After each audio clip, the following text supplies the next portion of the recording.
Jai Hind students, welcome to my YouTube channel. Students, strength doesn't come from what you can do. Instead, strength comes from overcoming the things you once thought you couldn't. So, undertake your duties with full zeal without any consideration of the result, which in any case is bound to come if you stick to your action plan. With that positive note, students, let's begin today's session. In the previous lecture, we have discussed about elasticity, plasticity, elastic bodies, plastic bodies, concept of stress, various types of stress. Then we have discussed strain and then various types of strain. Now today, we will discuss Hooke's law, which is the basic law of elasticity. This law was given by an English experimental physicist, Robert Hooke, in 1676. Actually, Hooke studied the relationship between the extension produced in a wire and the tension in the wire. And the law formulated on the basis of this study is known as Hooke's law. It is stated as, within elastic limit, the extension of an elastic body is directly proportional to the force that is producing it. That can be termed as a load applied. So students, the statement is, within elastic limit,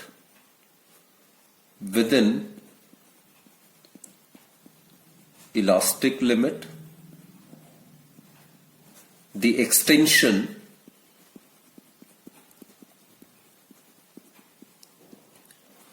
of an elastic body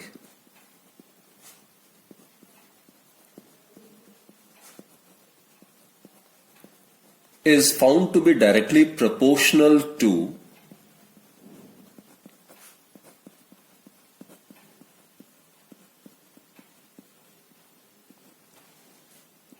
the load applied.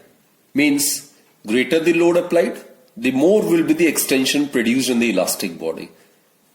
And the load is actually the force that is producing that extension.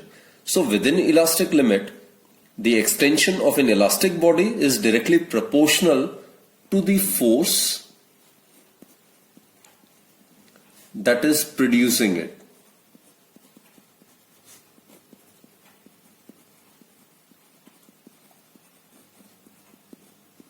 Right? Okay. Several years later, in 1807, Thomas Young, he was an English scientist, he modified the law to a general form. And the modified law is true for all the kinds of deformation, such as bending, compression, stretching, as well as twisting. And this modified form given, which I will write down, is now the accepted form of Hooke's law. Now, modified law is, within elastic limit, stress is directly proportional to strain, right? So, he introduced the terms stress and strain. The extension of an elastic body, this is replaced by strain, while the force that is producing it, that is replaced by stress. So, the modified form is, within elastic limit, stress is directly proportional to strain. So again I repeat students, Hooke's law originally was given in 1676, and according to the original form of Hooke's law, it states that within elastic limit, the extension produced in an elastic body is directly proportional to the load applied or to the force that is producing it, right? This statement was given by Robert Hooke way back in 1676.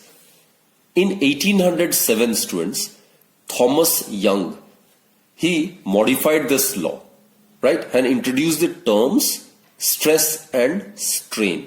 So the modified law is, or the modified form is,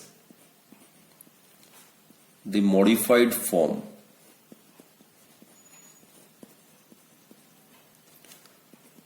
of the above law is, within elastic limit, elastic limit, stress is directly proportional to strain. Yesterday we have discussed about stress. So it is force per unit area, right? So stress is directly proportional to the strain. Strain is, students, defined as the ratio of the change in the dimensions of the body to its original dimensions, right? So this is the modified statement.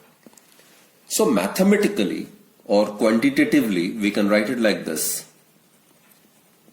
Mathematically,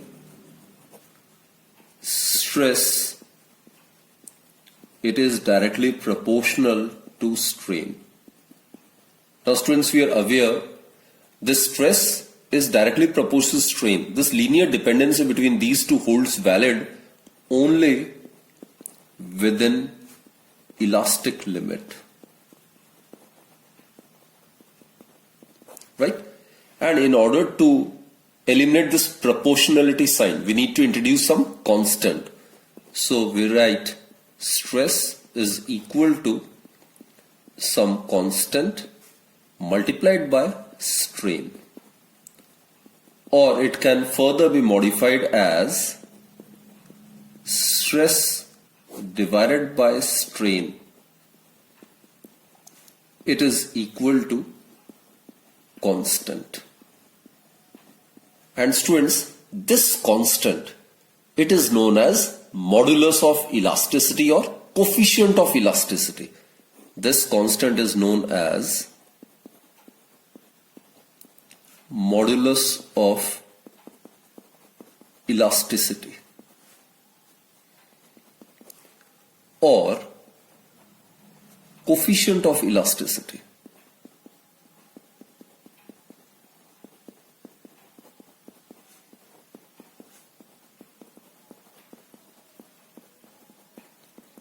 And students, this constant, which is known as modulus of elasticity or coefficient of elasticity, it depends upon the nature of the material, right?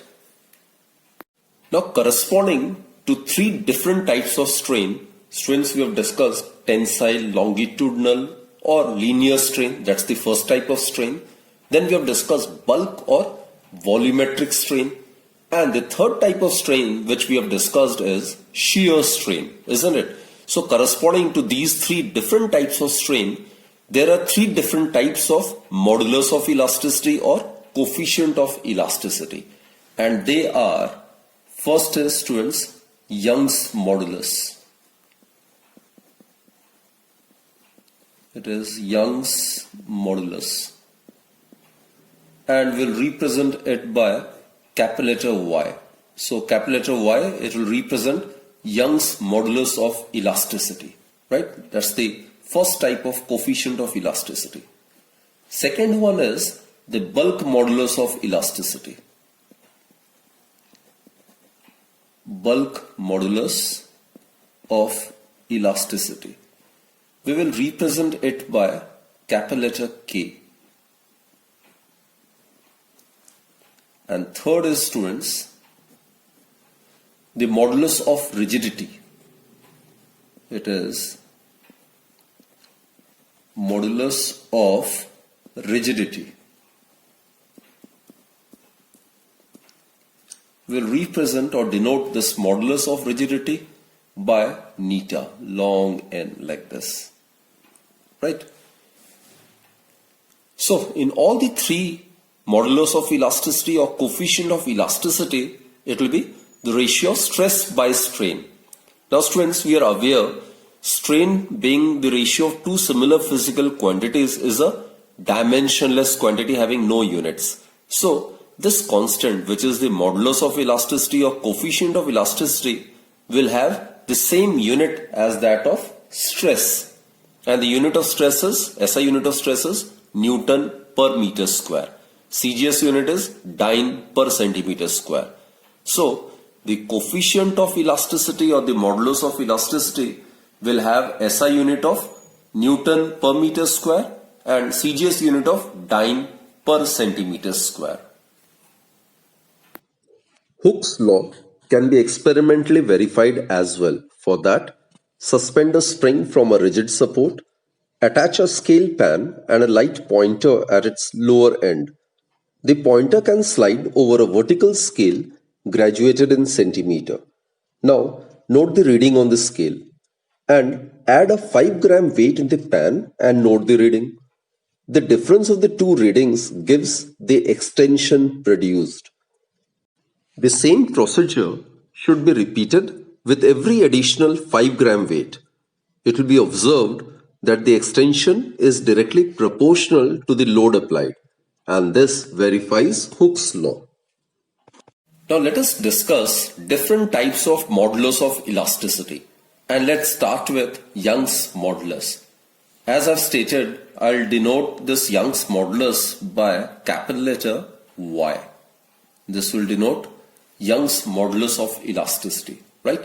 Now it is defined as within elastic limit, it is the ratio of the longitudinal stress to the longitudinal strain. So within elastic limit,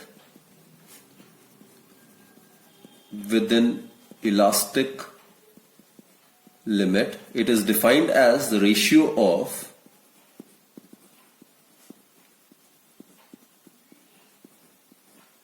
longitudinal stress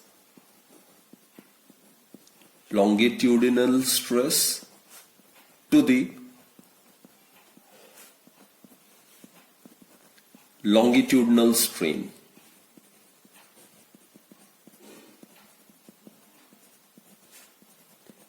That is, mathematically we can write it as Y, which is the Young's modulus, is equal to longitudinal stress divided by longitudinal strain.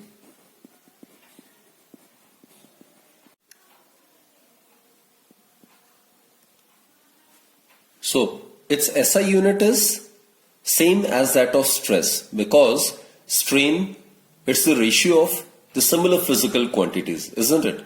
So the SI unit of Y, which is Young's modulus of elasticity, will be same as that of stress, that is Newton per meter square, right?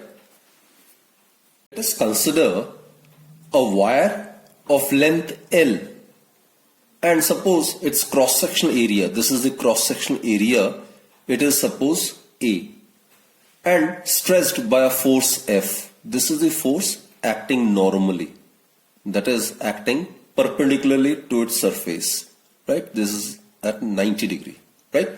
So obviously the wire will undergo extension, and suppose it extends through length del L, right?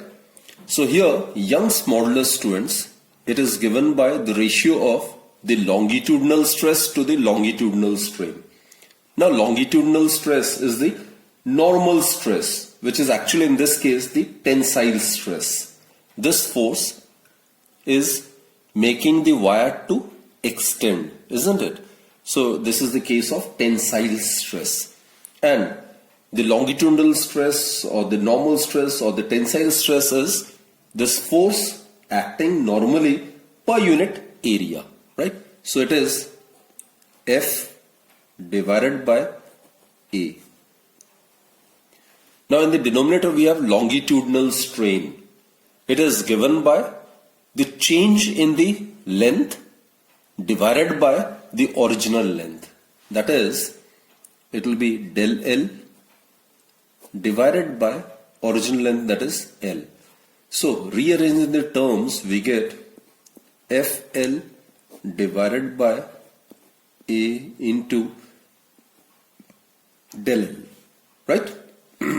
Therefore, the Young's modulus, its mathematical expression is F by A. This represents longitudinal or the normal or the tensile stress, and divided by the longitudinal strain, that is change in the length divided by original length. So this is the expression for the Young's modulus. Now students, here if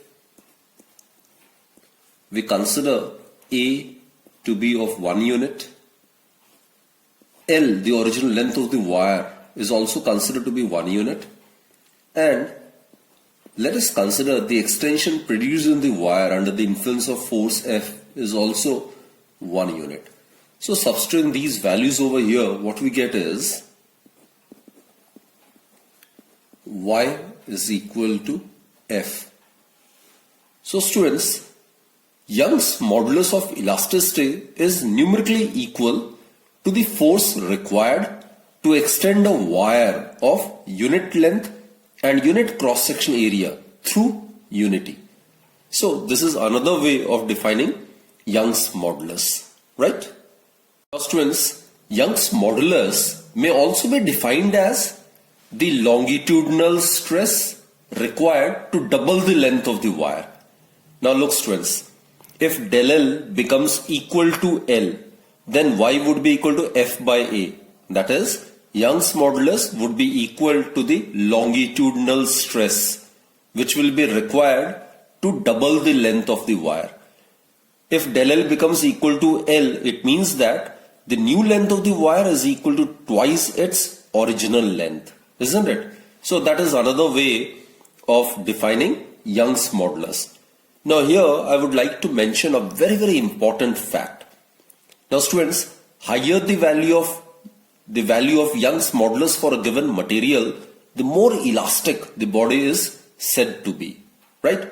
While if the material has a low value of Young's modulus, then it means that that material must have small value of elasticity, or its elastic nature is small, isn't it? Now look students, the value of Y would be large when del L is small. So for a given stress, if the extension produced in a body is very small, then it means that for that material the coefficient of elasticity is more. That is, the body under consideration is more elastic.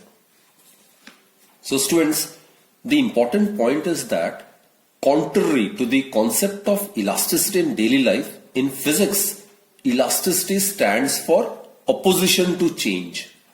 That is, qualitatively more rigid a body, more elastic it is said to be. And it is for this reason that steel is more elastic than that of rubber. In order to justify the statement that steel is more elastic than that of rubber, what to do is you can consider two wires, one of steel and the other made up of rubber. Now both the wires can be considered to be identical, that is, they possess the same length and the same area of cross section.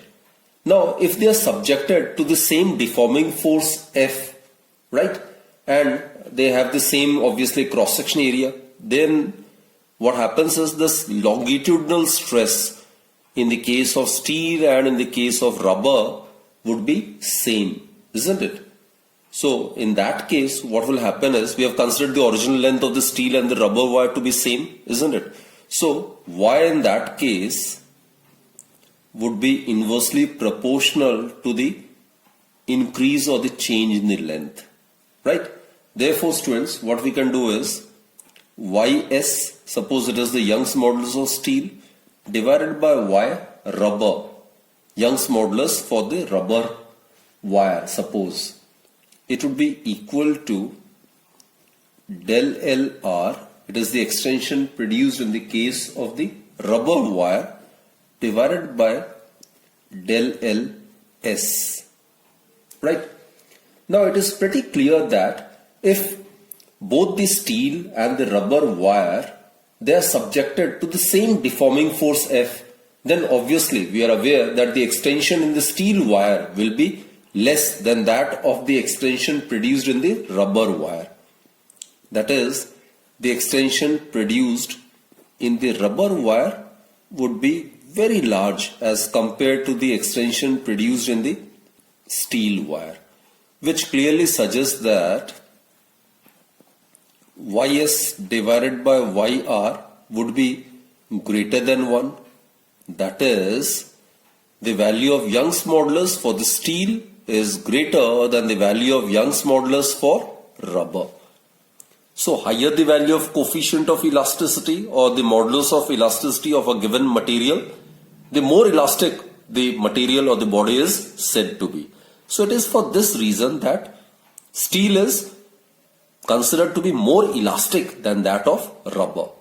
So students, always remember this is a very, very important concept, that contrary to the concept of elasticity in our daily life, in physics, elasticity stands for opposition to change. The more the opposition, the more the hindrance or the obstruction offered by a body towards any change in its length, volume or shape under the influence of some external deforming force, that body is said to be more elastic. So, rigid body provides more opposition to any change under the influence of any deforming force. Therefore, more rigid a body, more elastic it is said to be. The second type of coefficient of elasticity or modulus of elasticity is bulk modulus. We will denote bulk modulus by capital letter K. Now students, within elastic limit, it is defined as the ratio of the normal stress to the volumetric strain. So, within elastic limit,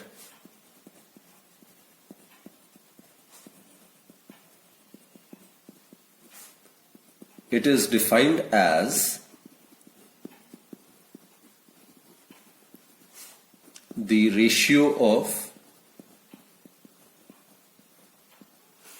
the normal stress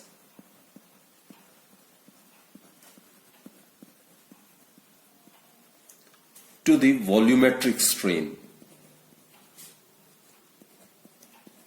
Volumetric strain, we are aware, it is defined as the ratio of the change in the volume of the body to its original volume.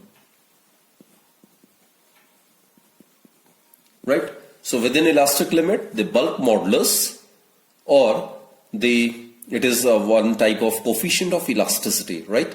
It is defined as the ratio of the normal stress to the volumetric strain. Therefore, mathematically we can write it like this. K, which represents the bulk modulus, is equal to normal stress divided by volumetric strain.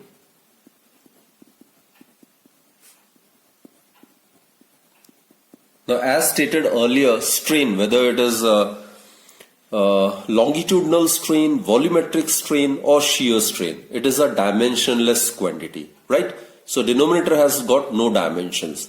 So K, bulk modulus, will have the same unit as that of normal stress, and stress is force per unit area. So SI unit of stress or the bulk modulus is Newton per meter square, or it is also known as Pascal in this case in SI, right? So let's try to find its expression of bulk modulus. Now consider a sphere of volume V, and suppose that force F, which acts uniformly over the whole surface of the sphere, decreases its volume by del V. So its volume decreases by del V under the influence of this force F, right? So the original volume is V, the new volume is V minus del V. So del V is the volume by which the net volume of the sphere get decreased under the influence of this force F, right? So here normal stress would be, normal stress in this case would be the force acting perpendicular per unit area. Suppose the area is A, surface area, that is F by A would be the normal stress, right? And volumetric strain would be, volumetric strain, it will be equal to minus del V divided by V. Now this is the change in the volume divided by original volume. This negative sign suggests that on increasing the stress, the volume of the sphere will decrease, right?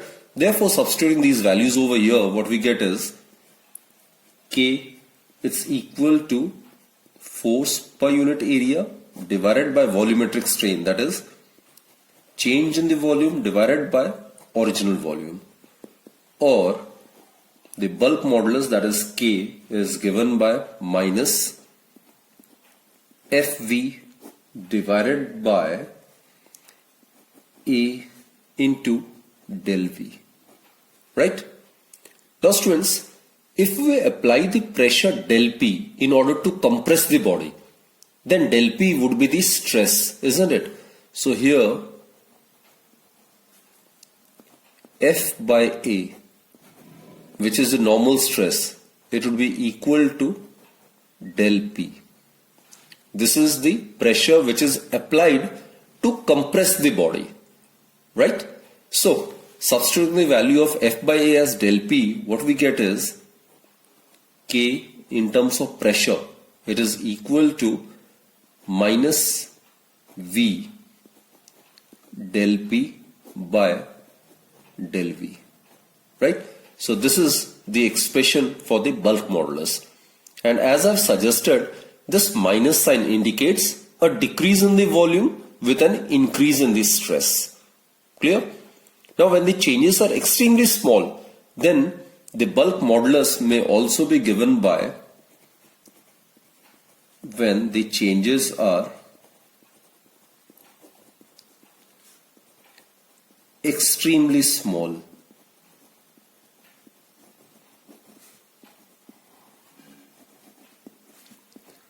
Then the bulk modulus K, it may be written in this particular manner, minus V dP by dV. This is the differential coefficient of pressure with respect to volume, right? dP is the small change in the pressure, dV is the small change in the volume. Clear, students? And again, since it's the ratio of stress by strain, so it will have the same unit as that of stress, that is Newton per meter square, which is also Pascal. So SI unit is Newton per meter square, or it is also known as Pascal. Clear? There's another term, students. The reciprocal of bulk modulus, that is known as compressibility, right? So the reciprocal of K, that is the bulk modulus, is known as compressibility of the substance. So basically, compressibility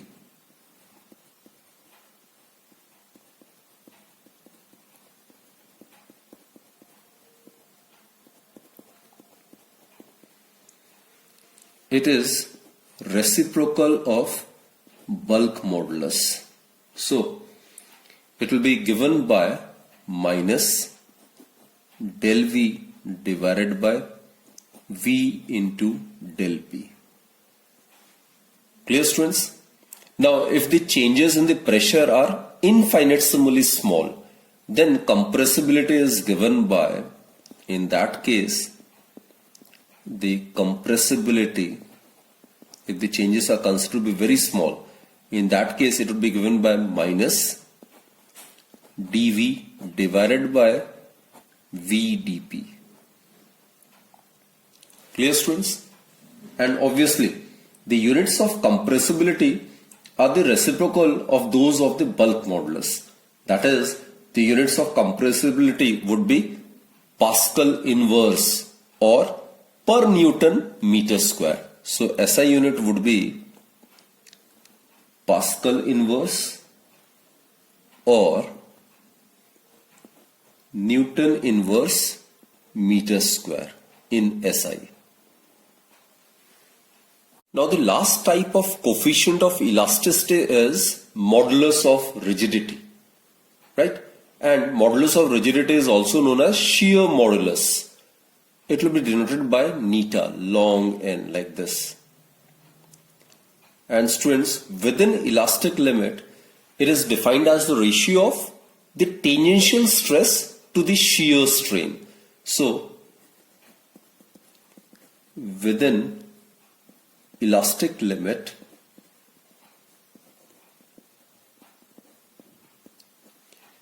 it is defined as the ratio of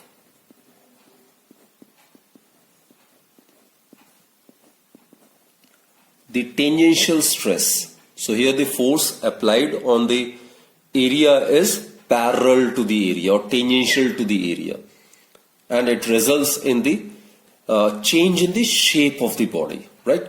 So within elastic limit, it is defined as the ratio of the tangential stress to the shear strain. We make use of the term shear. So that is the reason why this modulus of rigidity is also known as shear modulus. Now we have considered a rectangular block whose lower face is fixed. This is fixed. This is the lower face which is considered to be fixed, right? Now students, in the upper face, suppose the area is A and force F is applied tangential, that is parallel to the upper face, like this. This is force F.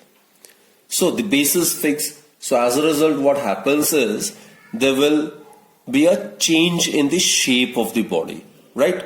So this face, it gets displaced by this amount. Suppose this displaced amount is replaced or is substituted by X, and let us consider the distance between these two parallel faces be, suppose, L. So this angle, it is known as the shear strain or the angle of shear. It may be considered to be theta. So this angle is theta. And this distance through which the upper face get displaced, it is known as the lateral displacement, that is denoted by X. So X is the distance through which the upper face has been displaced. It is known as lateral displacement, isn't it? So students, tangential stress always results in the change in the shape of the body. So here let's substitute the value, and tangential stress, it is the force acting tangentially per unit area. So it will be equal to F by A, and shear strain is theta. Theta is the angle. It is known as the angle of shear, or it is known as shear strain. Now, in practice for solids, the angle of shear is very small. Therefore, theta, it can be replaced by tan theta. Clear? So, what we can write is the modulus of rigidity, it is equal to F by A theta. Now, theta is very small, therefore it can be replaced by tan theta. So it would be F by A tan theta, because theta is very, very small, right? So theta may be replaced by tan theta, as theta is very small. Therefore students, what we get is F by A. Consider this right angle triangle, tan theta, it's perpendicular by base, so it would be equal to X by L. So therefore, the modulus of rigidity is given by FL divided by AX, right? This is the expression for the modulus of rigidity. Clear students? So, the shear strain theta, it is equal to X by L. Here theta or tan theta, it is equal to X by L. So we have discussed earlier also, theta is the shear strain. It is defined as the ratio of the lateral displacement of a layer to its distance from the fixed layer. X is the lateral displacement, and L, this is actually small letter L. It is the distance of this upper face from the fixed face. Clear? And the units of modulus of rigidity are also Pascal or Newton per meter square in SI, same as that of stress. So students, I hope In this lecture, whatever we have discussed, it's pretty clear to you, right? We have discussed about Hooke's law, and then we have discussed all the three types of coefficients of elasticity, starting from Young's modulus, bulk modulus, and then modulus of rigidity. So students, let's conclude this session then, and do join me in my next lecture then, right? Until then, do take very good care of yourself and keep watching my videos. Thank you.